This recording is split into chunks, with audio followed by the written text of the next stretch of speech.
All right, guys, today's episode is dedicated to Gammon Stark. Gammon, you know exactly why we're dedicating this episode to you, and thank you very much. Yes, thank you. From Provo, Utah, this is the Ultimate Final Fantasy Podcast with your hosts, Joseph DeGolier and Caleb Schweiss. This is Ultima Final Fantasy.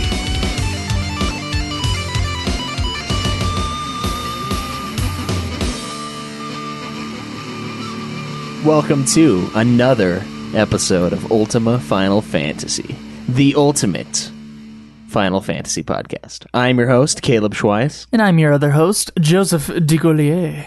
Other as in lesser, or just other as in like we're both here? As in, like, every other week we switch off who does the intro, and then one person becomes the host and the other person becomes the other host. Oh. So really we're co-hosts. I mean, you could intro the show so that it's like, I am your co-host, Caleb Schweiss, and I am your other co-host, Joseph DeGolier. We could do that. It would be ridiculous. It sounds weird, though. It sounds fucking weird. Yeah, me too. So, this week we do have reviews. In fact, we have a decent amount. We do have, a decent amount of reviews. I might even have to check the other countries in iTunes. But let's get this horrible one out of the way here that we didn't have any knowledge of. Someone told us to check Stitcher because they put a review up, and this isn't that one. No, the funny thing found another review. Yeah, we got an email from one of our listeners from the forum. He's like, dude, big fan of the podcast. Check out my review. And so I go on to Stitcher, right? And it only showed 2 reviews and like an average of like 2 stars. I'm like, big fan. What the fuck? We only had Sniper 912's review from forever ago. Yeah, and then it showed this one up. That we knew about before, and then we saw this. And I was like, big fan. Why are you so brutal then? This is from FF Gamer 21. He's an asshole. He gave us 2 stars. His title for his review is Some Decent Insights, but Nothing to Shout About. As if people have been shouting. Yeah. This show comes across as pretty average. I'm sorry, I gotta wipe away a tear. It's clear that they are trying to carve a space for themselves, but it's just not that good, unfortunately.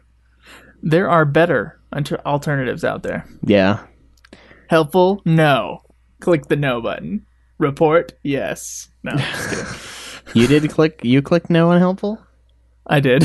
Okay. That was unhelpful. It's true, it was. Yeah. We're trying to carve a space for ourselves. Yeah, we got this space carved out. Yeah, we carved the shit out of it. Yeah. All right, so we got another one here that is also on Stitcher. This is from the guy who emailed us, I think. This is the real email, the real review, the one that didn't make me super mad at work. This one is from Landon Cooper, and he says, "This is Final Fantasy to the hilt." Nice. Yes. The hilt! Yeah. This podcast always has me cooing and bucking with laughter. All jokes aside, while the theme of the podcast is enough to get someone who is a fan of all things FF to start watching or listening, I don't feel that the show would have nearly as much charm if it weren't for these 2 amazing hosts. Co-hosts. Oh, yeah. I especially enjoy how the hosts can criticize the things they're reviewing, then turn around and list just as many reasons why they still enjoy them. Love the show, love the hosts, highly recommended. Well, it's that specific thing is because we don't want to piss off too many people. Honestly. Well, and it is true. Yeah, and to give a good all-around review for because there might be things that we truly hate about it, but we still like it. These guys were at least respectful. Anyways, 5 stars. Yeah. Anyway, the crew does an excellent job, and above all, the consistency in weekly podcast is what sets it apart. Thanks, guys, for doing what we all want to do, but having the balls to go through with it. Thank you. Thank you. I am you glad very much. you enjoy my balls. I enjoy your balls, Caleb. Thank you. You're Man, welcome. it's such ball enjoyment here. All right, now we got to zoom in for my blind ass to read this other one here.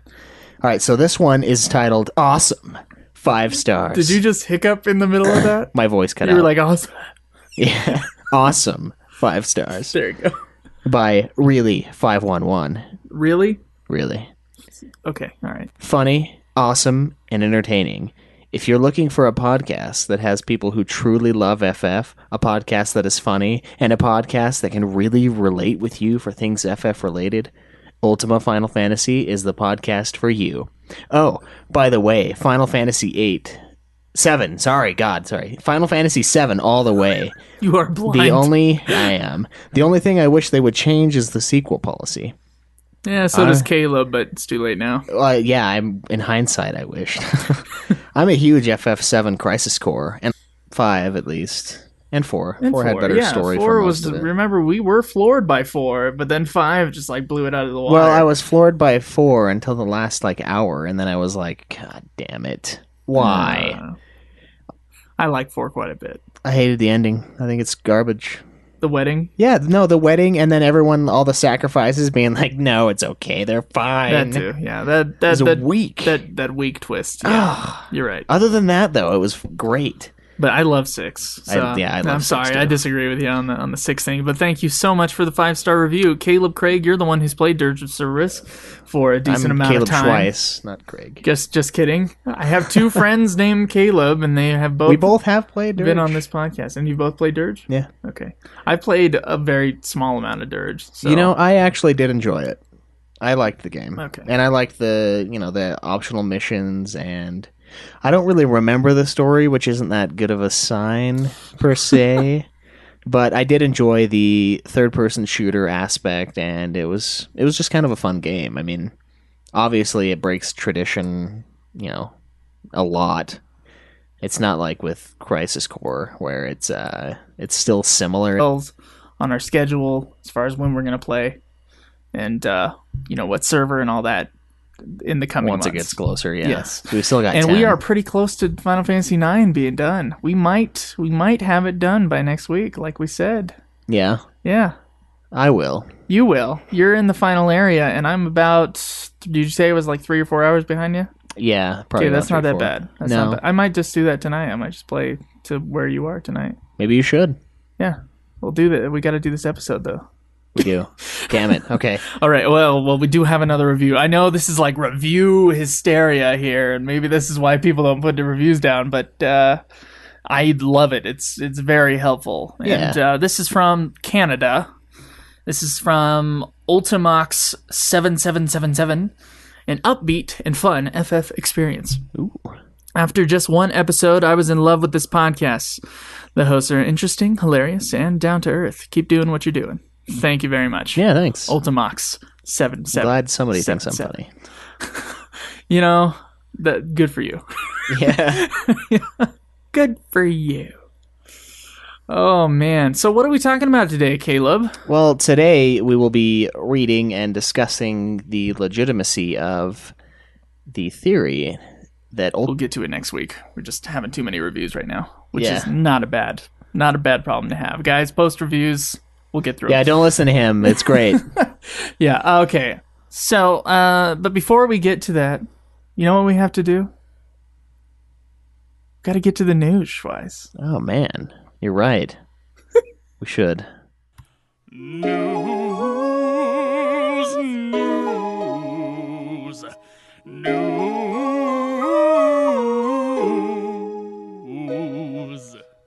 2 pieces of news today, Schweiss. 2? Only 2. Only 2 that we could find. Final Fantasy VII, as of January 31st, today, the day that we're recording this episode, Yeah. you'll be getting this on Monday, turns 18 today. Oh, nice. So It is legal It in the States. It is legal. So why don't you get that game case out, and we'll Tag team it? we're gonna tag team it. Yes. So just put it in right there. Okay. All right. Oh God. Yes. Oh. Man. Oh, man. I'm still going. Oof. Stamina right here. Yeah, so good. Well, that's cool. I mean, that's obviously from the original release date, because it was released in Japanese September. Here. release date. Yes. So that's cool. We'll celebrate it again Yeah. for Sure. our Sure. 18s. Oh, and then the second piece of news is titled Final Fantasy XV's graphics explained in more detail. According to attackofthefanboy.com. Yeah, and basically, They're going to be great. yeah. Okay, that's news gonna for be Final Fantasy, let me tell you. It's going to be confirmed that it has been confirmed that 15's resolution is 1080p running at 30 FPS, and it is native 1080p. Unlike others that were not so native 1080p. So it's going to look really good. And I mean, they've got a character that has around 100,000 polygons, apparently, which is way high considering the 20,000 polygon characters in the PS3 and 360 Final Fantasy games. So 5 times more, dots, more shit to make the dudes look better. All right. So that's pretty intense. I'm excited for that. Yeah, I knew it was going to be a good-looking game. Yeah, I mean, that's not really news, but... I didn't know it was 3 times better than the models in 13. Yeah. Or 5 times. 5 times, yeah. My math. Wow. Okay, well, let's get to our main discussion, shall we? Yeah.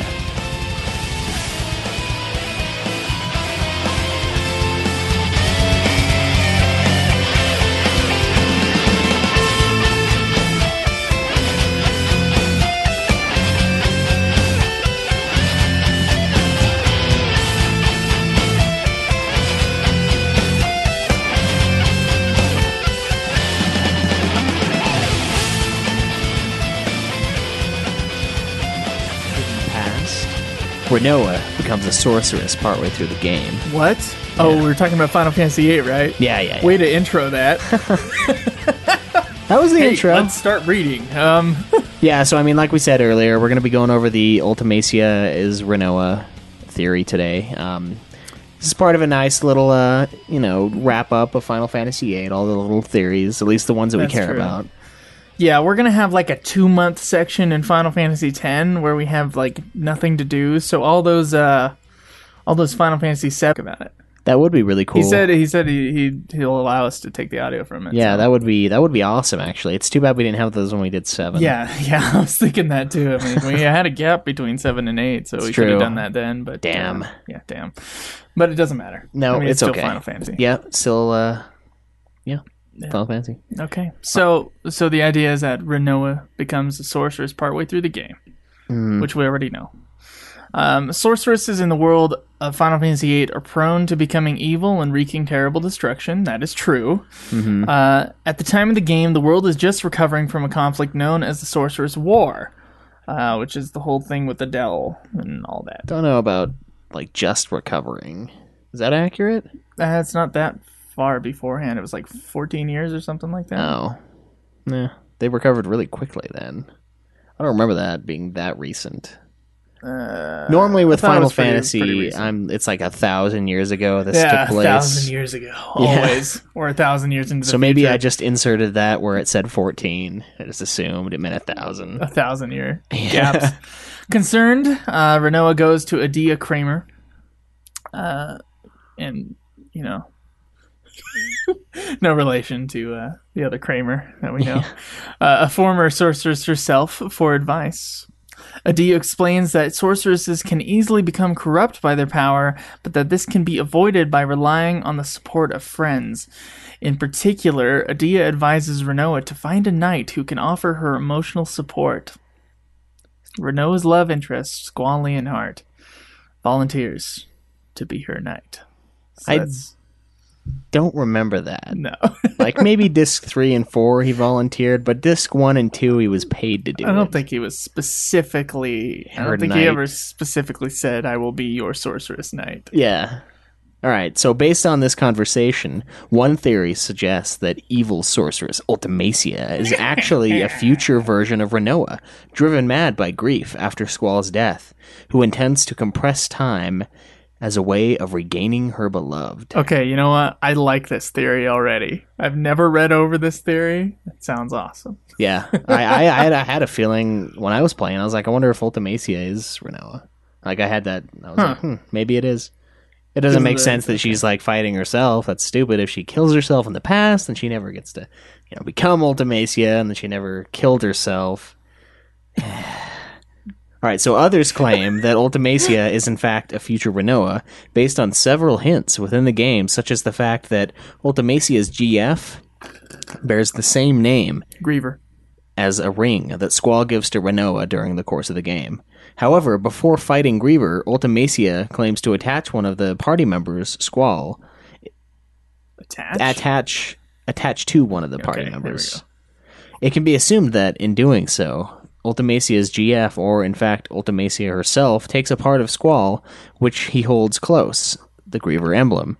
As such, it would also be noted that Griever is not only part of the ring which Squall gave to Rinoa, but is also, presumably, the lion head at the end of his keychain and on part of his many belts. That's what Griever is the keychain. I don't remember him being the ring. There was a symbol on the ring. Was there a lion symbol on the ring? Yeah, there was. Okay, I think I remember that with 8, and then I remember thinking that was why I thought Ultimacia was Rinoa. Okay. It's because she summoned Griever, and I was like, oh. So, in regards to the Ultimacia theory, however, the Rinoa Ultimacia theory, it should be mentioned that the two share near identical facial structures in the FMV sequence, which is emphasized by the final shot of Rinoa's face in the game, which flashes several times to Ultimacia's. Furthermore, Rinoa and Ultimacia are the only two sorceresses who are shown to have wings. Yeah. Rinoa grows white wings for her angel wing limit break, and Ultimacia possesses black wings when you meet her at her castle. Due to the night references throughout the game, it can be expounded that as her friends died around her, Rinoa became dark and twisted, and yet Squall kept his promise to be beside her always. As such, he became Griever. No. I see. There is also a possibility that Sorceress Adele's powers, which were given to Rinoa upon Adele's death, may have carried some of Adele's evil with them, which perhaps began to corrupt Rinoa even before the game was over. Upon Squall's death, Rinoa, driven mad by grief, might have opened herself fully to the evil in the power she had inherited, and could have even become so possessed by the sorceress power that it recreated her body as a malleable structure of pure magic that could survive long enough to reach the time when it decided to call itself Ultimacia and eliminate all other matter. Yeah, release theory, the dark with their... So this is the author's the author's theory, or their opinion here. This theory is attractive because it provides Ultimacia with the depth, background, and motivation that many felt she lacked. Yes. Yes, it does. Yeah. It certainly does. But the evidence supporting it is purely circumstantial. Some point out that if Ultimacia wanted to regain Squall, she probably wouldn't have tried to kill him. The use of Guardian Forces erases memory, so it's likely she wouldn't recognize him at this point. Square has I guess directly... that is the thing. Now, let's talk about some... the Guardian Forces? Well, like, what do you think about this whole thing? Like, what if they had made this... I think if they made this maybe part more of obvious, or like, an integral part of the game. it would have been cool. I really think it would have been cool. Yeah. If Squall his future would have been to be that summon, and his... You don't understand. In the future, you will become Ultimacia. Yeah, that would have been cool. Yeah. That would have been really cool. A cool twist that they've not really done necessarily with the two main characters. I mean, I like this theory. I'm sure it falls apart, and we're gonna read Square Enix's response to this, but God, it's a cool theory. it is. It's a lot more. It feels a lot more likely than the Squall is Dead theory. Than the Squall is Dead. Yeah, I mean, it's another way to fill plot holes. Yeah, it is in the game. I mean, or like problems with the game. Like the bad guy doesn't really have that much motivation, or it doesn't seem that way when you're playing the game anyway. Yeah. And the motivation becomes very clear under this theory. So it's kind of a cool little patch Yeah. for the story of the game, and I like it quite a bit. I mean, fuck, if I was the writer for this, I'd be like, yeah, that's the reason why, yeah. Yeah. Even if I didn't make up that theory. Yeah, it's cool. And I mean, I felt that when I was playing. Like I said, I was like, I wonder if there's some weird she is the connection there. future version of her. There was one explanation I saw online as to why Griever was like connected to Squall, and it was because Ultimacia summoned it because Squall thought of Griever as the ultimate GF, and so that's what she summoned to destroy them. I don't know. I don't know how well that theory stands up. No, we can probably look at it and be like, oh. So, now, okay. So, Square has directly stated, unfortunately, for us. Yeah. And for all of you guys out here who thought this theory was like the thing, Rinoa is definitely not Ultimacia. Wah, wah, wah, wah, wah, wah, wah. Man. Yeah, it's cool though. Yeah, it would be in the Final Fantasy VIII Ultimania where, in response to this theory, Square Enix points out the singular great flaw in the whole idea. The theory's only support was that the sorceresses, Sorcerai, have extended lifespans, and when SE pointed out that wasn't true and reminded everyone that Ultimacia's only motivation was that she didn't want to die, ruins the theory. Dun, dun, dun. It kind of does. It does, but it also kind of like ruins her as a bad motivation. guy. Yeah, she's just Garland once again. Although Garland in 9... Garland had the time loop thing. Not in 9. Not in 9. I'm talking about 1. 1, yes. But Garland was cooler. Which is obviously where the idea came from, at least when they did it for 8. Garland's was the same motivation, though. He wanted immortality. Right. It doesn't really work that way. That was a problem. It's a time loop immortality. Yeah. He'll never experience death. Yeah, essentially. Yeah. Which, fine. But I mean, I don't understand why they're like, so everyone else has to die in this situation. Maybe they would think that people would view it as unnatural for you to keep Wouldn't it be going interesting to play Final Fantasy 15? They come up with the same plot. I would not be very happy with that. I'm kind of tired of the... You're kind of tired of the immortality boss thing? The circular timeline? Kind of. I don't like when they mess with 1 time. and 8 and feeling another one.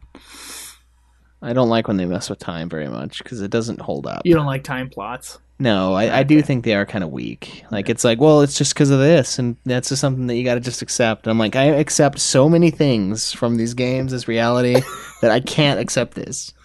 I'm sorry. I did like Garland in 1, though. He was pretty sweet. I wish there was more explanation as to, like, what Griever is. Yeah. Certainly. Like, is he just a GF? Like, Ultimacia summons. Maybe it's like a GF of like mythological, it's in the mythos of Final Fantasy VIII, and like Squall has that symbol, but then Ultimacia actually has the GF. Yeah, maybe Squall has the symbol based on the GF that is from the future that was brought back to the past by Ultimacia. Now you just lost me. Maybe she used it before Squall was born and she's time traveling. And then people were like, God, that thing's sweet looking. And then they made necklaces and rings. Yeah. Yeah, they had like a little fan shop for Griever. Yeah, I don't know. I don't know merch. how well he had a merch store. I think you've lost it.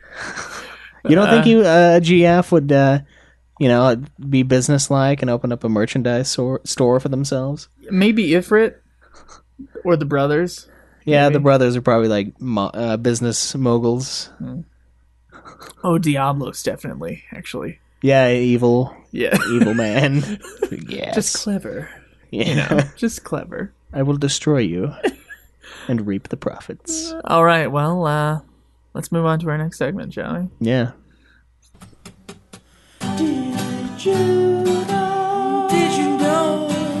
Did you know, my friend? All this cool shit. Sick origins of Final Fantasy. And other stuff you might not have known. But maybe you know, but that's okay. We're still gonna do a segment called Did You Know? Okay, so this is a second Did You Know? The discussion, part of this podcast was actually a Did You Know that I forgot was submitted by Schnitzel Time. Thank you. So we got to give him some credit there for giving us the idea to do the episode on that. So we do have another Did You Know, however. It's not part of our main discussion. This is called, the Time Paradox. This is from Sam Croft. Mm-hmm. And what he says is, I don't know how pertinent this actually is, but since Final Fantasy VIII is on the card soon, he put this on the forum a while ago, I thought you'd like to know that this Final Fantasy features what is known as bootleg paradox or a time loop paradox. Oh, we know. We do know. But we are going to tell you. Did you know? Did you know, as the audience out there? Seed is set up to fight the sorceress in the future, and Squall and the gang do indeed fight Ultimacia, first as Adia, then as herself. When time starts to return to normal after Ultimacia has well and truly fucked it up, Squall goes back in time to when the gang were in an orphanage, with Adia looking after them. He tells Adia that she must set up Seed to prevent the sorceress from the future from winning. So, where does it begin? If Squall didn't tell Adia to start Seed, he wouldn't have been a member of Seed, and so wouldn't have been fighting Ultimacia, hence he wouldn't have been able to go back in time and tell Adia to set it all up.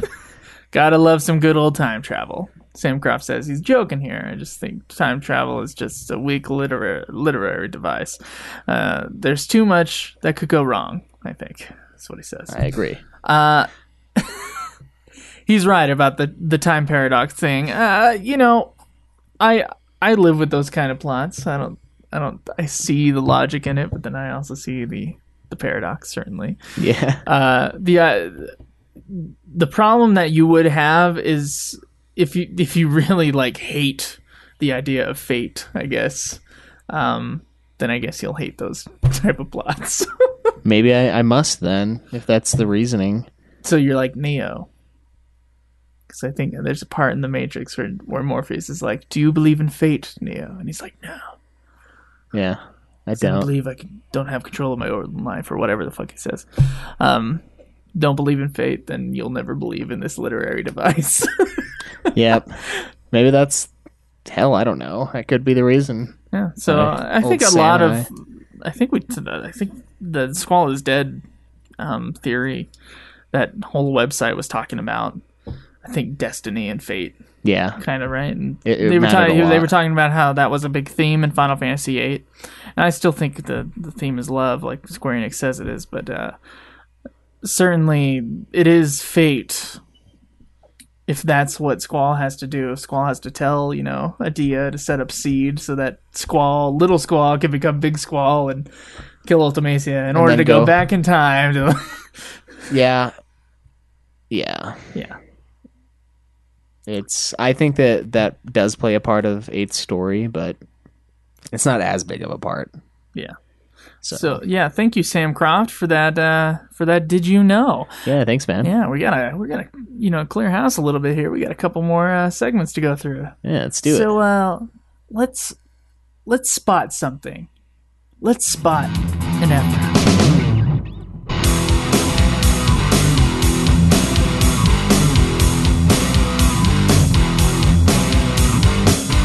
Hey, hey, hey, did you see it? Did you see that Final Fantasy?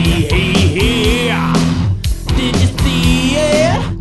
Did you spot that FF in your songs and games and movies?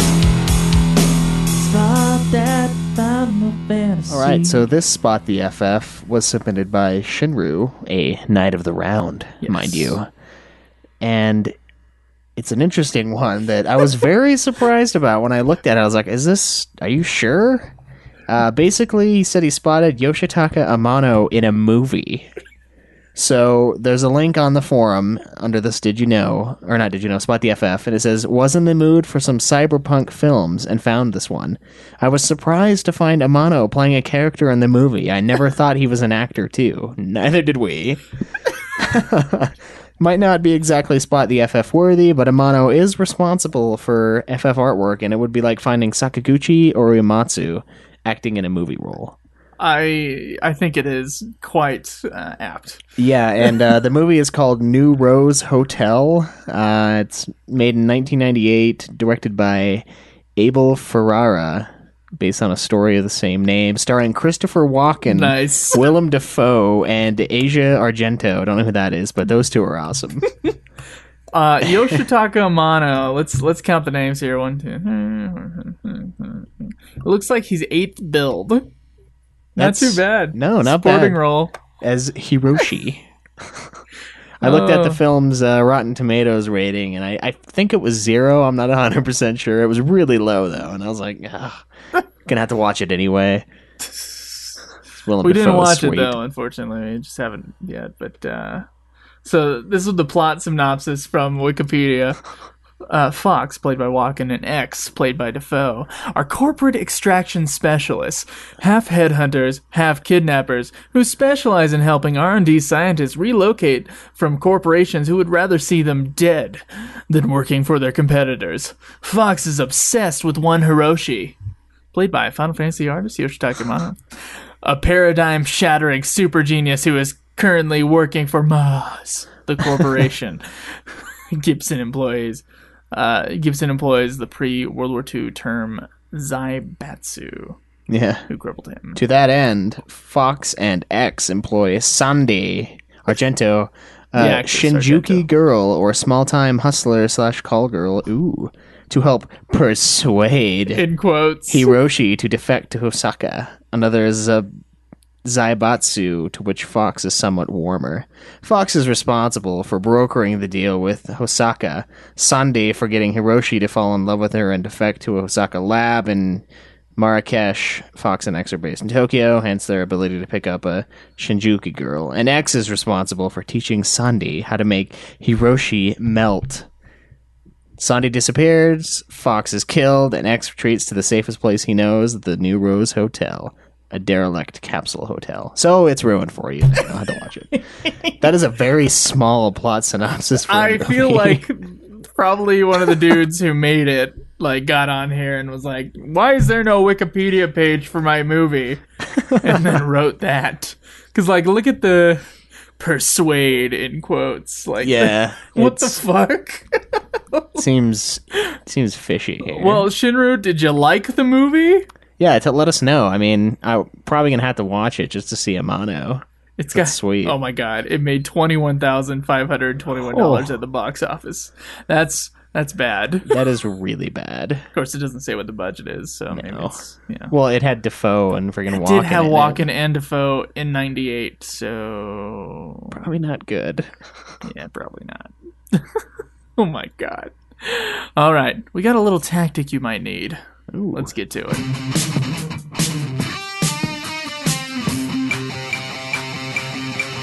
When you're stuck on a boss, you just a bit.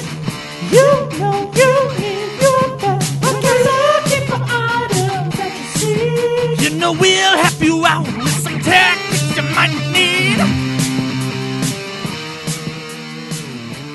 All right, so this tactic we and you might need Except was that submitted. we didn't use. I didn't use at least. I think you still have a chance. I have a chance if I got level 5 death for Quina. Oh, I didn't have that either. I haven't been using Quina at all. I I'll have. admit. I enjoy him. I think he's a funny character at the very least, but using him, not as much damage. Anyway, this one was submitted by Light Sage, a samurai with Giltas, mind you, on the forums, and she says FF9 grind on Grand Dragons on Disc 3 is the title of it.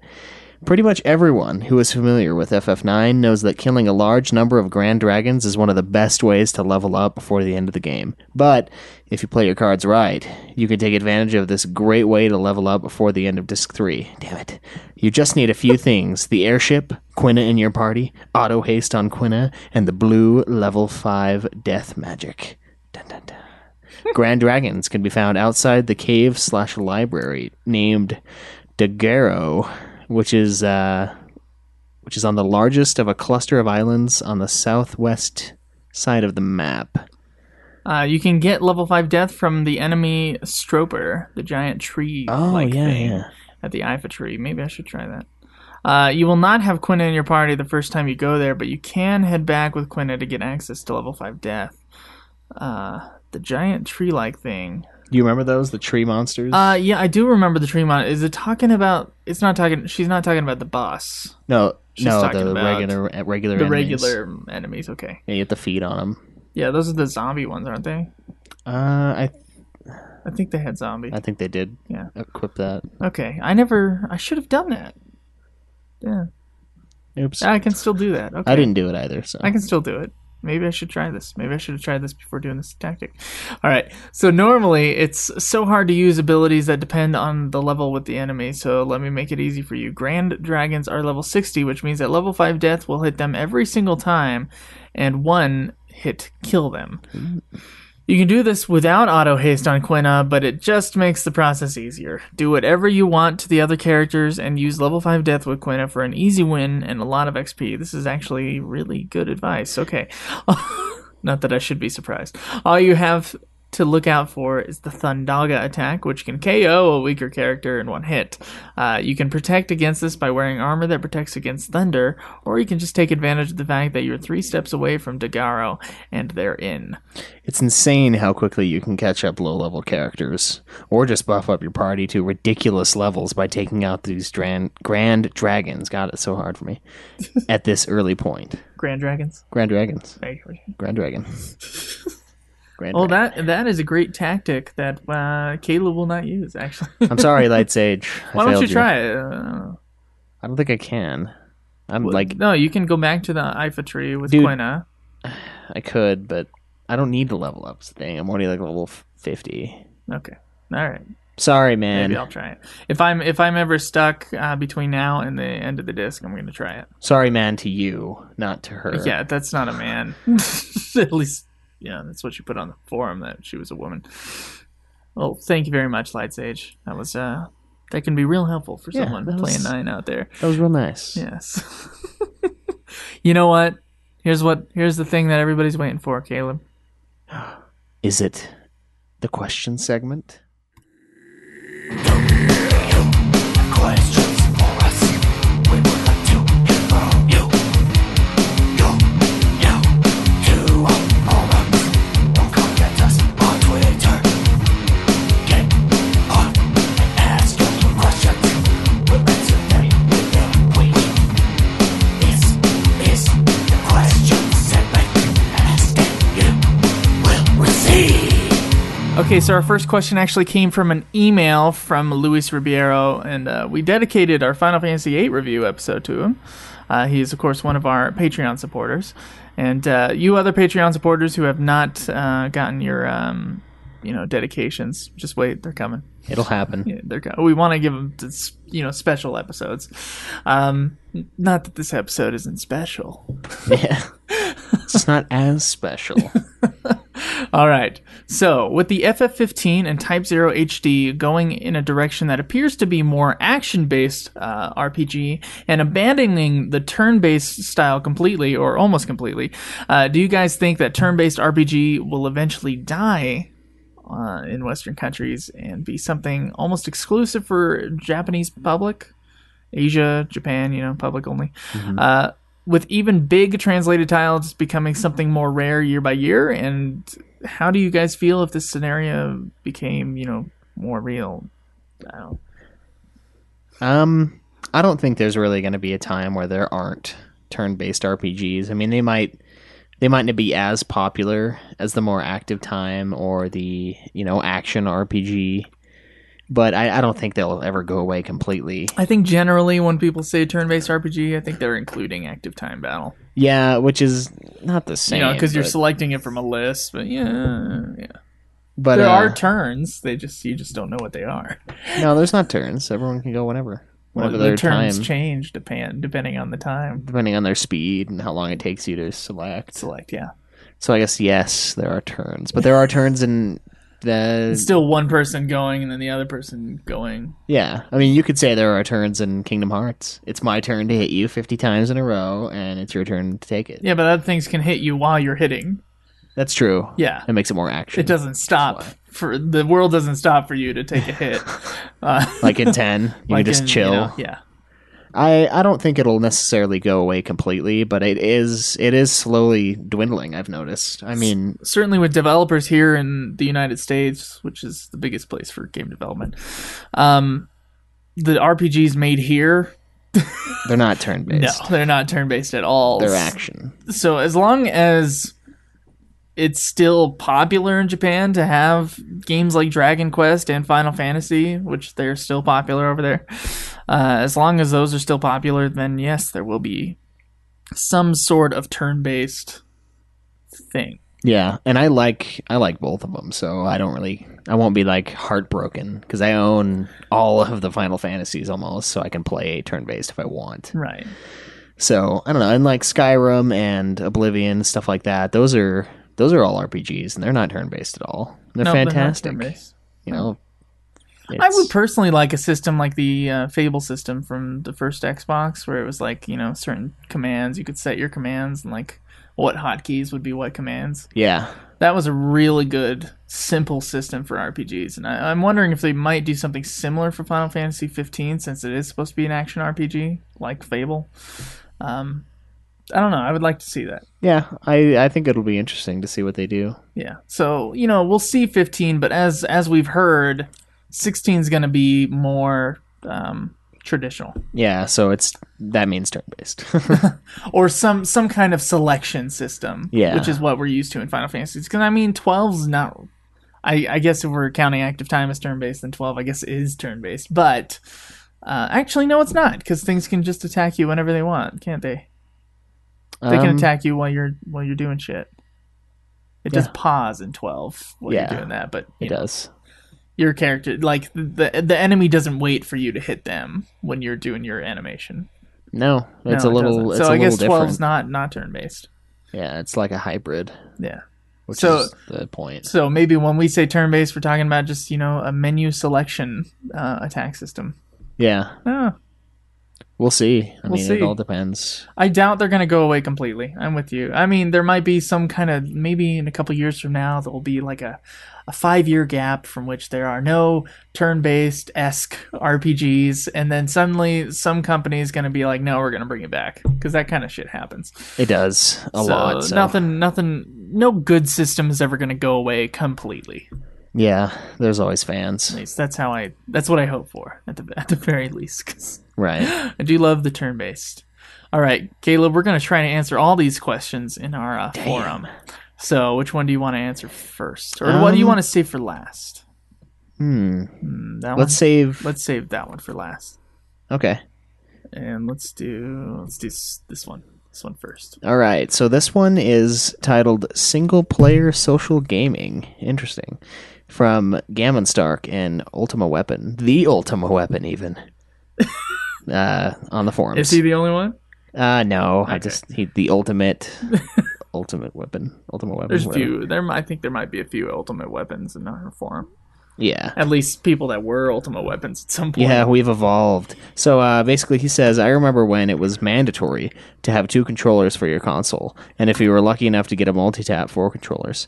But even during those times, there were still single-player games. I remember watching a friend play through The Legend of Zelda. Watching or taking turns playing the first 2 Final Fantasy games were the only way I got to play them. Watching a friend play FF3, which is 6... and Chrono Trigger is the reason I am a fan. Does So this it's still 'cause happen? He was watching his friend. Yeah, he was watching or taking turns. Okay, taking turns. Yeah. And he says, does this still happen now? Do any of you folks hang out with friends in the same place while you play single-player games? I don't, but I think that's because I'm a married man and have a daughter.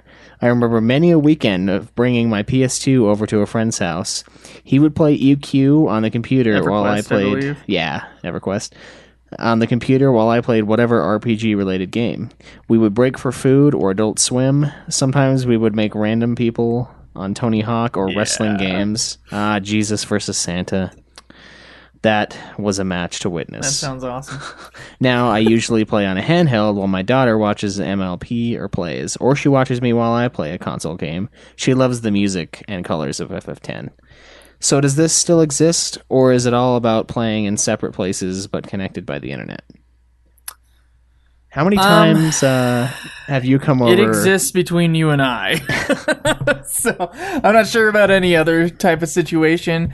In high school, though, like, you know, we grew up in the age of the internet playing, right? Xbox Live. Yeah, I suppose. So I you only know, had the free trial, though. That was cheap. Well, we play like Halo 2 and stuff, but we'd still bring our consoles over. Yeah. And play, against LAN against each other. 16 player. Now that's Now that's a multiplayer game. That's not what he's talking about. The single player thing. I think the first time I ever did the single player thing was like when I was playing Final Fantasy IX for the first time. I took my console over to Kyle's place and did that. I was like, 2. Hello. And he was playing. I think he was trying to beat Final Fantasy X, and I was trying to beat Final Fantasy IX. He never did beat 10, but I did beat 9.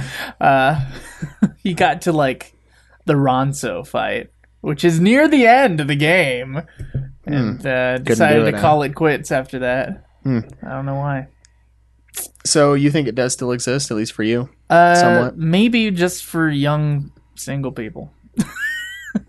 Maybe. All right. Well, maybe for others, I guess. I think it does. I mean, we've played FF9 together numerous times. He brings his PSP over, and we just sit there and...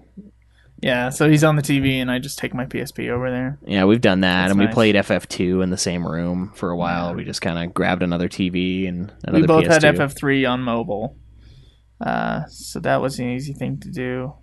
Yeah, you'd bring over 4 and 5. I think you beat over at my place, didn't you? You And just 6. brought over your PS2 and used the extra TV. Yeah, I beat 6 over here, too. Oh, nice. So And 3. So yeah, we've done quite a bit of this. Yeah, the only and- one we didn't was Final Fantasy VIII. Yeah, it wasn't necessary. Yeah, Plus, well, I I was beat playing it on my computer, so I couldn't come over. Oh, and 7, I guess. I 7. beat both of them fairly quickly. But too. it is kind of nice to come over with 9. Unfortunately, with Final Fantasy X, I think we're gonna have to be apart. Yeah, for the PS3. I'm getting my big screen in like 2 days. My tax return's coming on the 2nd. Nice. Yeah, big screen and a PS4. Nice. I gotta wait on my PS4, but yeah, and I mean, I remember when I was playing FF12, my buddy Jake bought the game with me, and him and I would call each other up and basically find rare game together. Like we wanted to get the oh fuck, I can't remember what the status is. It's something in your Sky Pirates den. It's like the last thing, and it's for killing all the rare game in the game. And there Okay. are just tons of them. Each area has different ones. They have different parameters that have to be met for them to show up. And so we were just kind of going through knocking all these rare game out. It's like, hey, do you have this one? Do you have this one? No, I don't have that one. How do you get it? And I'm like, oh, I got it yesterday. You do this and this and this. And then you come back. And we spent hours on my grandparents' phone line just like talking about this shit. It was before I had TeamSpeak or anything sweet. So it existed for high school as well. I mean, Yeah. and it's fun. I enjoy it. It brings a, kind of a social feel to, as he said, a single player lonely game. No, I do have another thing that's similar to Gammon Stark's, question, or at least one of his examples. When I got Final Fantasy 13, I didn't have a PS3. I was such a big Final Fantasy fan, but I, of course, was poor because I was in high school. I didn't get a job till I was out of high school, really. So, yeah, I was always poor. My parents wouldn't buy me video games. Like, Oh. that's, against what they would wish for me to spend my time doing. And so it took Final Fantasy 13 and went over to my sister's house on whatever Sunday was after Final Fantasy 13. My sister was out of town. I hooked up to my brother-in-law's PS3 and we played that game, I think, for like 5 hours. Just switching. We'd every half hour we'd switch who was playing. Oh, nice. Yeah. So I thought that was a cool experience. That was a cool way to experience Final Fantasy 13, the beginning of Final Fantasy 13. Yeah, I remember being really upset with you when you bought the game without having the console. But then I just pre-ordered Type 0 and You don't have a PS4. I don't have a PS4 now. Yeah. Well, it's because of the podcast. It is. It's for you guys. Yeah. All right. So our next question comes from Light Sage. Still a samurai with Giltas, Still mind a samurai with Giltosh. She says, I was wondering if anyone else has a favorite piece of FF merchandise. It could be something that you either own or you wish you could own, and it could be anything from as small as a keychain to the full-size statue of your favorite character.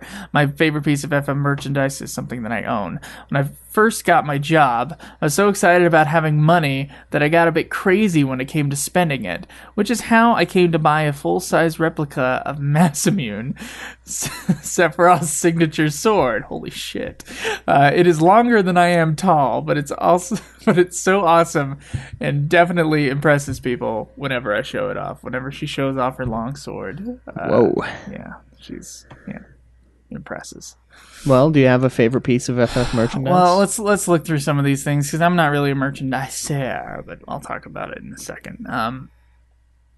Shinra says probably my limited edition of Dissidia PSP Bumble. Bumble. Bundle. I got 4 hours of sleep last night. Came with a special white PSP with artwork on the back, leather case, and with an FF Dissidia logo on it, stickers, and a soundtrack, and other cool stuff. Also, my limited edition white FF13 PSP. You really have that thing? Holy shit, Shinru. I am jealous. Yeah. Of his Final Fantasy 13 PSP. I actually have the limited edition Dissidia cases. Remember I was showing you those? I won them in the Call of Duty tournament. I got the white one and the black one. Yeah, I don't have the game, but I've got the cases. You have the cases? The alternate cases.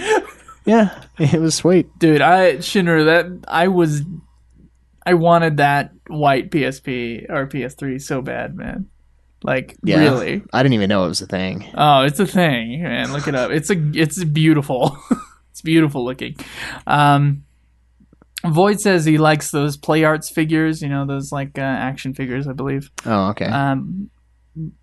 But he has a little caveat here. He says, but overall, I feel like Square does a bad job of merchandising their games. Most of the FF merchandise I see is either knockoff or low quality. Square should make some more official merchandise for the games and release it during the initial game launch. Agreed. There's a lot of cheap stuff, but Shinra does come back and say their jewelry and statue figures are usually high quality, which is true. Right. I did, I think Jake, one of my buddies, the guy I played 12 with over the phone, I think he has a Griever ring. Yeah. It's either a Griever ring or it's a Final Fantasy VII lion ring of some sorts.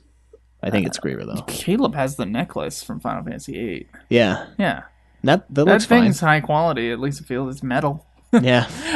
It's at least steel. Yeah, other people, talk about the Play Arts figurines. Caleb, are you a figurine kind of guy? Are you a merchandise kind of guy? Not really. I prefer... Well, I mean, let's just talk about figurines here.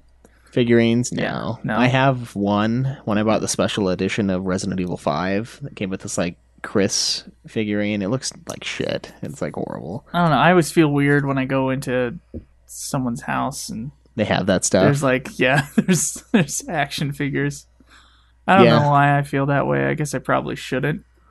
I guess that kind of makes me a dick. Maybe our listeners have action figures. Yeah, our listeners probably do have action figures, I will say, and our friends have action figures. So. It's true.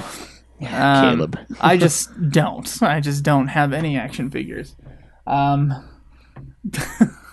I mean, I did when I was a kid. I had the little Batman action figures that I thought were the coolest things in the world. I had Skeletor, nice. Stuff like that.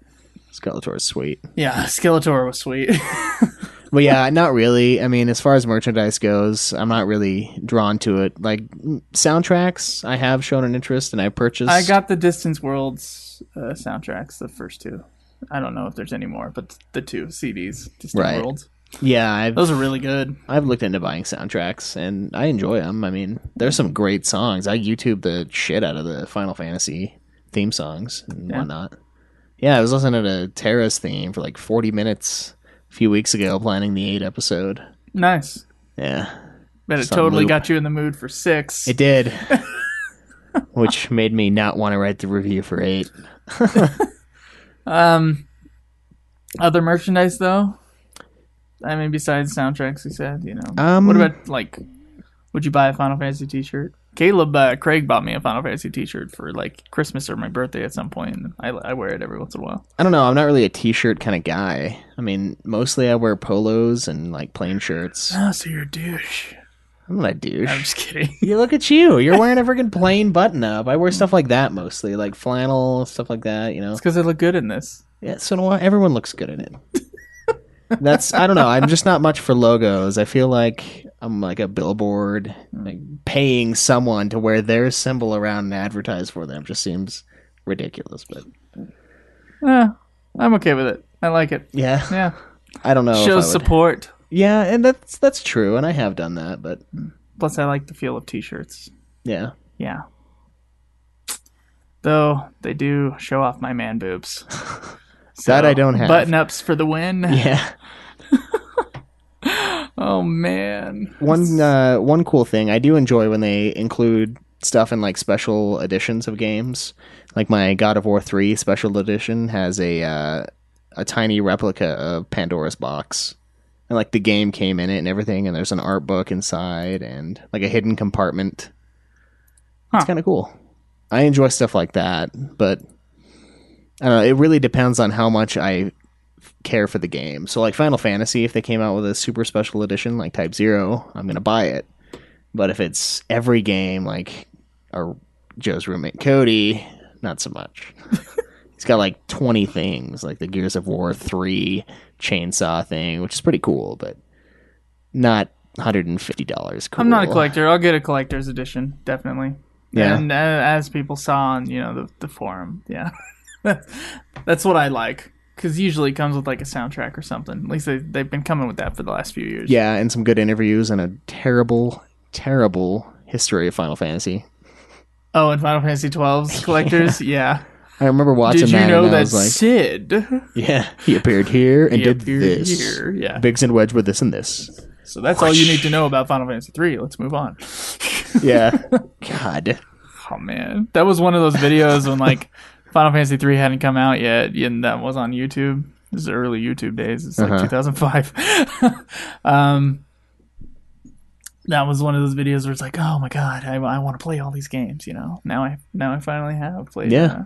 Pretty much every Final Fantasy game I was ever aiming to play. And now I'm going beyond the Call of Duty. It's true. Final Fantasy 11.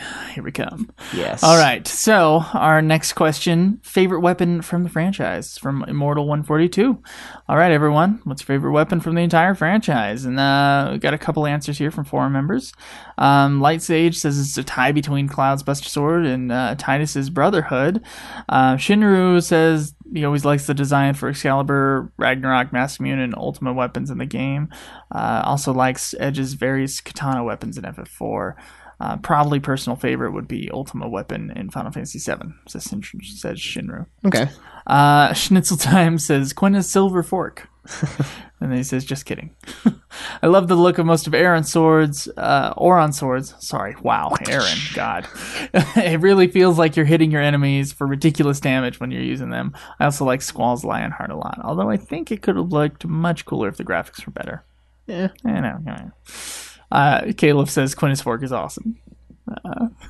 Caleb is a wielder of the fork. But he says Zidane's Ogre Killer Blade is sweet. It has a Okay. cool design. Yeah. I don't care for it now that I've got one that does way more damage, but And then poor Alice, which is a new forum member, he says awesome profile I would have to say Vincent's weapons in Dirge are all my favorites. Long-barreled Cerberus with the charm on the grip and every other combination I just love. Then they go on from there. So Caleb Schweiss, favorite weapon. as far as looks, I'd have to say the Ragnarok in FF12. I love the way it looks. It's sweet. You've seen it, right? The like red blade. It's got this sweet curve. It just looks brutal. Like you're just gonna rip some shit off. I don't think I have seen it. Yeah, I'll have to show you my disgusting 12 file and show you the Ragnarok. That's one of the things I do have. All right, man. That's really cool, and the Mass Immune is always fun. Mass Immune. Yeah, the Mass Immune in 12 is actually really cool also. I hate to blow 12 here, but it's one of the few weapons that you can do, I think it's like 12 attacks on in one go. So like I can 9999 12 times in basically one attack time. So it's sick. Cool. What about you? I say, as far as looks, any weapon's good as long as you can get max damage. Yeah. But as far as looks are concerned, yeah, Titus's Brotherhood. It's a really cool looking sword. Yeah, it's a fucking sweet looking sword. Love it. Yeah, and it's less of a pain in the ass than Ultimate Weapon from 7, because you saw what happens to Ultimate Yeah, Weapon like when if you're low your health. health goes down, then it like gets small. Yeah, that made the Ruby fight take for fucking ever. So I'm like, I'm already in this thing. I know I'm gonna win. It's just gonna take a while I'm because sorry, he keeps man. hitting me. I didn't realize. All right, so we got 2 more questions here, and we're going to try to finish them up here. One of these is probably going to be a little bit of a debate. What is the best episode to recommend to a new UFF listener? Ooh, Asked Shinru. What would you guys say is the best episode to get a new listener interested in the podcast? I would suggest the most recent episode. I would suggest the most recent episode, but not sure if it's always the best choice. Oh, so normally that's what you would suggest. yeah, So you're saying sometimes we suck. Thanks. Yeah. Shinru. that's what I thought too, but I knew you didn't. All right. Also, what is a way for UFF listeners to help promote the podcast on the internet or in real life and raise awareness of it so that your audience of listeners can increase? Man, Let's answer the first one. What do you think is the best episode to get new listeners interested in the podcast? 6 or 7, because they're huge games. They're really good episodes, and we loved the games. So Yeah, I'd say 6. 6 was a good episode, 6. and it's one You episode. know, or 5. Any of our episodes that were nominated for for best 2014 podcast episode. Yeah, they're all really good. We feel. So, well, they Review episodes first, though. I would say. Yeah, I think that's what most people do when they find us. Yeah. As far as what we've looked at on our stats, Yeah. people will like download the review episodes, and then then a few days later, like when we see someone has gotten to the podcast, they'll download like every other episode. Yeah. And so it's pretty cool to see, and I'm glad that people do that. I mean, I certainly wish they would listen to more than just the review episodes, because I know a lot of people that only listen to the review episodes. Right. I mean, there's good And stuff. that's and all. fine, and as long as we consistently put out review episodes every 1 to 2 months, which is what it's going to be, we'll keep that audience there. Yeah. But I like our regular show, so this is one of them. Yeah. Yeah. Take that. Jeez, God. So what do you think is a way that UFF listeners can help promote the podcast on the internet or wherever? Keep giving us ratings. Join the forums. Just keep the conversation going. Keep it interesting. Most important thing is probably your iTunes ratings. I know that a lot of you guys have put iTunes ratings on there, and there hasn't been that much change in like where we are, and at least in the United States. Like in Britain, we're ranked so much higher. Yeah. Excuse me, the UK. It's insane. Like, I'll go back to the US and we're just like, we're just dying. But the best thing is just put those reviews out there, and of course we'll read them on the show. Yeah. That's probably number one, and just to keep listening. Yes. I mean, the more hits, it's like a weird algorithm for iTunes based on where you're positioned, and we do see increases. New people finding us when we are higher up. So another thing you guys can do is start, if you're Wikipedia editors, Final Fantasy Wikipedia editors or anything like that, start citing us. This is something I will not do myself, because that's just too low of a level for a host to start doing that. Yeah. But if you listeners out there, if you guys are involved in the Final Fantasy web world, start citing our episodes as, things. yeah, like if We have an episode on a certain guy behind the series, and you're writing an article that has to do with that guy, cite us. yeah, and check out the Itto episode. Yeah. It's a good one. Yeah. He's drowned by others. But yeah, that's a really good idea, and I mean, I agree with you. It would be kind of dickish, I guess, to have us go in there and do it. Yeah, cite ourselves. Yeah, That's something I haven't done. You can also go on other Final Fantasy forums that I'm sure you guys are on, and just start talking about us. Yeah, stuff like that. I mean, obviously will help. Just recommend us to people that you think would be interested. Yeah, And it would be helpful. very much so. Yeah. So thank you for your question, Shinru, and all the other people who have asked questions. We have one more question here, but real quick, I got to do something on this computer. Caleb, entertain him. So this question is a really deep question. It's a really deep question. It is. Oh, yeah. And I mean, I don't even know if we're qualified to answer it quite yet, but we're going to do it anyway. But yeah, I want to wait till 11 before we answer this question. Yeah. You know, I'm surprised I haven't seen that many questions from this person in a couple weeks, but their name is Void. Yeah, he's like the sponsor of the question segment. Sponsor of the question segment. We'll see. He says, "What "What has on the has?" forum for a while. Yes, likewise. He says, "What has been lost?" Maybe because we wouldn't tell him our age. Maybe. I don't know, guys. Figure out our age. What do you think it is after listening to the episodes about our history on Final Fantasy? Yeah. Yeah. Tell us. You can figure it out. What has been lost as Final Fantasy has evolved? Do you think that anything has been lost as the Final Fantasy series has evolved? Each game is different from the last and lives in its own universe. As Final Fantasy fans, we've come to love this reinvention of the series with each entry. Typically, we talk about how much better each game is compared to the last. Maybe you do. But do you think there is anything that the older games in the series do better than the modern games? Joe? You sounded really dickish when you said maybe you do. What has been lost? I think that's kind of a game-to-game kind of thing to ask. Because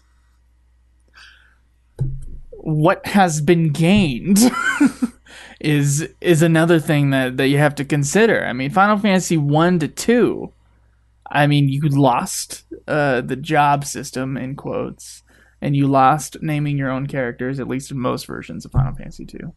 And then you gained a more in-depth story, though. So, I don't know. I don't know if anything has really truly been lost, except for maybe the golden age of Final Fantasy, the PlayStation 1 era. Backgrounds have been lost. The pre-rendered backgrounds have been lost. Final Fantasy 15 is going to show us a lot less pre-rendered cutscenes. Also, I think is something that they said they were going to do with Final Fantasy 15. With 12, it lost the linearity, or excuse me, 11 and 12. It lost the linearity of 10 and 9. I'd say very linear games. I'm playing through 9 right now, and it's just like super linear. You can't go anywhere except for where they want you to go.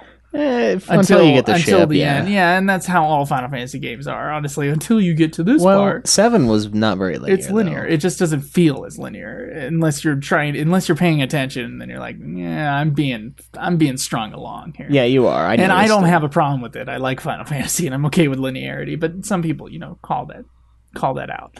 So in 12 you lost linearity, but then in 13 you gained linearity, but then lost your freedom. Not that 12 wasn't linear in its own way, but it definitely was a vast exploration from place to place. Yeah. You lost a lot of side quests in 13, but then you gained a shitload of quests in 14. It's true. All quests. All side quests. All not all fucking, side they're quests, all but fucking quests, man. They're true. missions or quests, whatever. You've lost... Okay, now... You gained voice acting with Final Fantasy X. Mm-hmm. You lost it again for the most part in Final Fantasy XI. There's a couple parts where there's voice acting.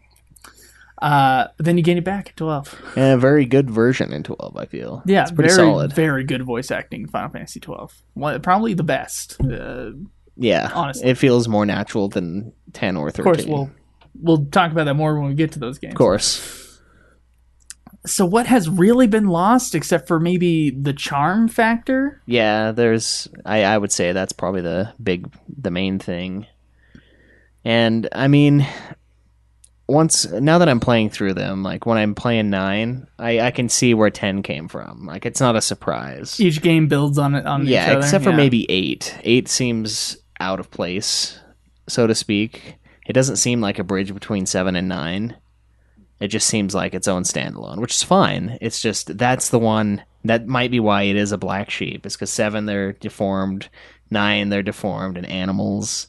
8, they're all human. And then 10's just a super jump. But after 10, everything's not deformed. No.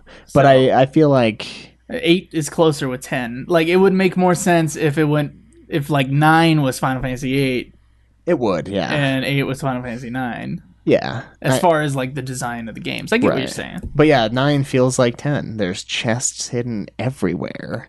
The maps, it just feels like a similar game. Like that is what it's building up to. They're building to 10. And I don't know if it's necessarily a lot is being lost. I mean, certainly when you lose Sakaguchi and you lose, Sakaguchi, yeah. Uematsu, it's gonna be different. And they did lose Uematsu. Yes. They lost Uematsu. 13 soundtrack, so strange in comparison to the other soundtracks. Yeah, and the thing with... Not that I think it's bad. No, and, well... I think it's a better soundtrack than 8's. Yeah? Yeah. I didn't like I don't 8's like 8's that much for, either. Like, all but a couple tracks. Some of those two are godly, though. But the thing is 12 wasn't Uematsu either. But I didn't mind 12's. 12 was like a background music... which is okay. It's just like an MMO. It's got that feel. You feel like the music matches the area you're in, which is fine. Yeah, I think the last one Uematsu scored was Final Fantasy XI Sans expansions. Yeah, and then 10 was the last legit fully... It wasn't all by him. There were some other people working on 10 soundtrack. Yeah, but godly. 10 soundtrack is awesome. I assume he's still in charge. Of course, we'll get to the making of that at some point. I mean, you lose some of that stuff with losing the members. Final Fantasy doesn't feel the same now as it used to in a lot of ways, but it's not necessarily a bad thing. It's just an evolution. I think we've talked about this in like the first episode of this podcast, is that there are phases of Final Fantasy. And I mean, they're each usually with consoles, whatever console generation, the Final Fantasies within that console generation kind of fit each other. I think the only exception to this is the PlayStation 3 era. It's the only exception I can think of like where the games don't really fit each other. Like 14 and 13, not that close together. Yeah. That you gain certain things from each generation, you lose certain things from each generation. That's my statement on that. I'd have to say. Yeah. Is there something that you miss from the old games? I mean, we haven't gotten to the more later Final Fantasies quite yet. We haven't gotten to the PS2 era yet. Almost. We're almost there. But thinking about the PS2 era games, is there anything 1 through 9 that you wish would come back? Not really. I mean, and that's not really that at sounds all. Kind of no, cold. Fuck it all. No stories. I'm kind of okay with where it went. I mean, it's fine. I don't hate them. I don't like. I do like the earlier ones more in some ways, but I haven't replayed the more recent ones, so it's not fair to judge it. And at the same time, for our podcast, for the podcast, 10's story is incredible.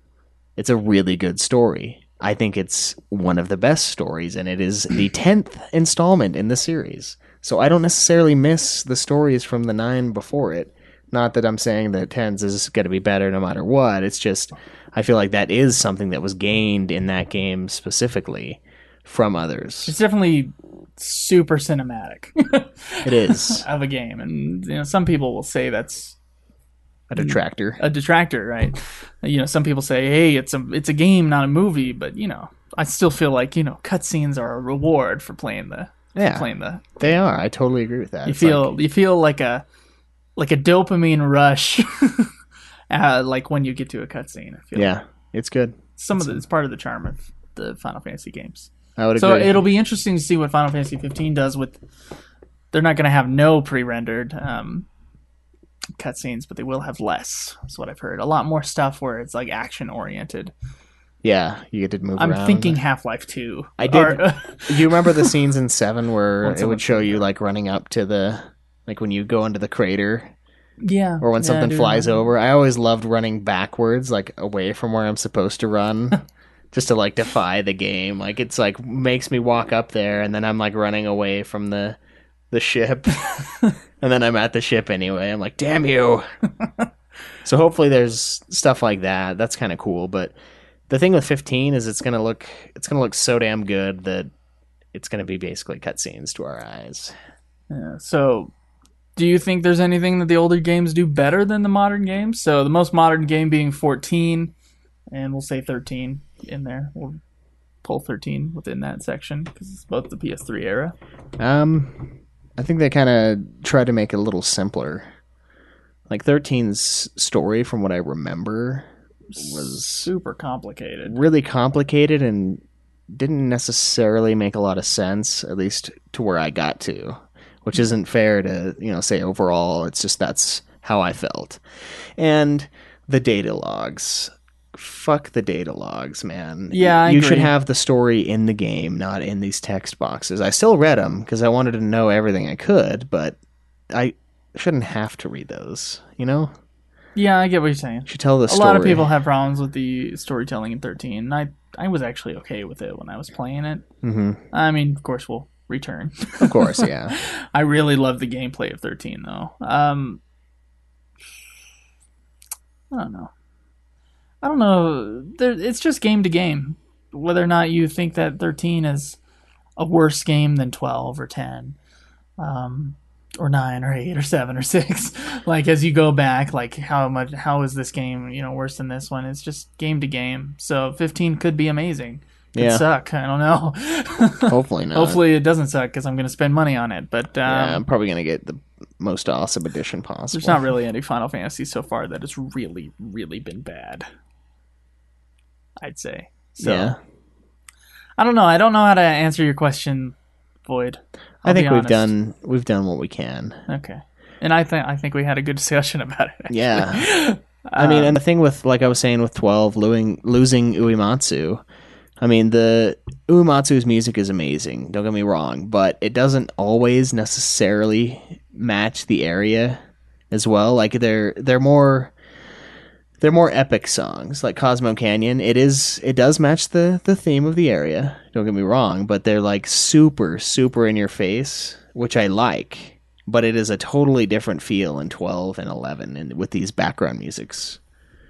Yeah, You- there's do you feel certainly that more way? in the background. Yeah, it's like 12 it's and just 11. a chill thing. You're just listening. And I'd it's say with fine. 13 for the most part also. Yeah, it's not like this epic thing, and you're like purchasing stuff from the shop, and it's like.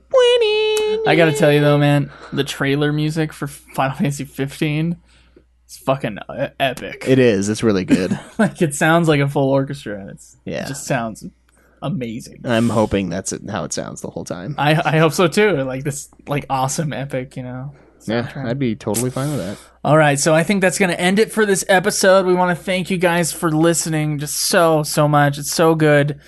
We've had just this surge of people come on the podcast this month. Yeah, the forums have been great. We've seen lots of we've new seen members. new people on the forums, and we've seen a lot of people downloading the podcast. Like January's been our biggest month ever. And of course, it's been mostly like that. Where like the next month is the biggest month ever, but we had seriously had a jump. Like we don't want to talk numbers, but like, whew. Yeah, So thank you. You new people out there, thank you for downloading this podcast, and I hope you join the forums, and I hope you add to the discussion. Yeah. We're out of questions now, so if you guys got questions for next week, for Final Fantasy IX related questions, Yeah, those are the only ones we're going to have time to answer in the giant episode. I'm sure it will be. I'm sure it will be giant. It might be a two-parter. If you have anything for Final Fantasy IX, make sure you ask it. Yeah, and of course, as always, make sure you support us on Patreon. That is very helpful. It helps us get new equipment.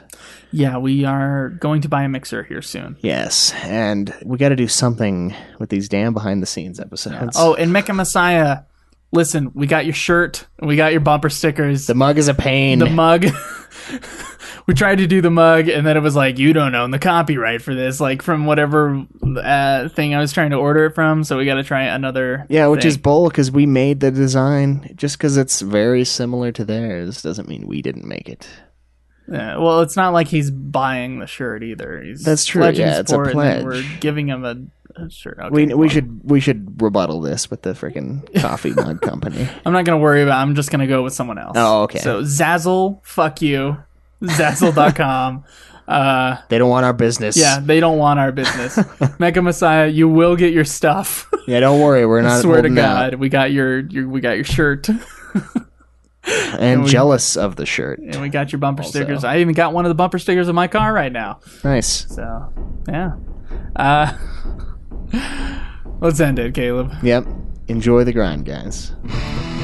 This has been another production of Ultima Final Fantasy, the Ultimate Final Fantasy Podcast. The show was produced by Joseph DeGollier and Caleb Schweiss, with music and editing by Joseph DeGollier, parodies and clips from their respective authors, of course. You can get all of our episodes as well as our Let's Plays at ultimafinalfantasy.com. You can also contact us on Twitter at UFF Podcast, as well as our contact page on our website. Be sure to subscribe and review our podcast. Your reviews may get read on the show, and look forward to the next episode of Ultima Final Fantasy, the Ultimate Final Fantasy Podcast.